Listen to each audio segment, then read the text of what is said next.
निद्रास्त सतीश अंभोरे तब्बल 10 महिन्यांनी जागले। मोदीजींच्या सभेसाठी आवंटित करण्यात आलेल्या न्यू इंग्लिश मैदानावर मुरुमाऐवजी विषारी वायू सोडणारी लोह मिश्रित स्लॅग टाकण्यात आली होती। तर लोकविद्यालयाच्या मैदानावर हेलिपॅडसाठी तसेच रस्ते बनविण्यासाठी सार्वजनिक बांधकाम विभागाद्वारे डांबरीकरण करण्यात आले होते। खेळाडूंची खेळाडू वृत्ती नाश पावत असल्याचे बघत जनसंग्राम न्यूज द्वारा मैदानाचे गांभीर्य जाणून बातम्या प्रकाशित केल्या होत्या।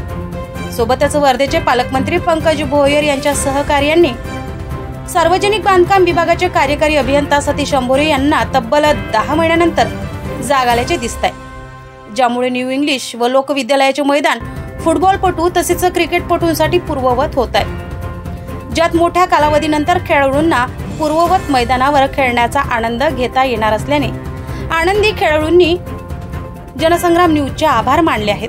पलाशू माटे, जनसंग्राम न्यूज, वर्धा।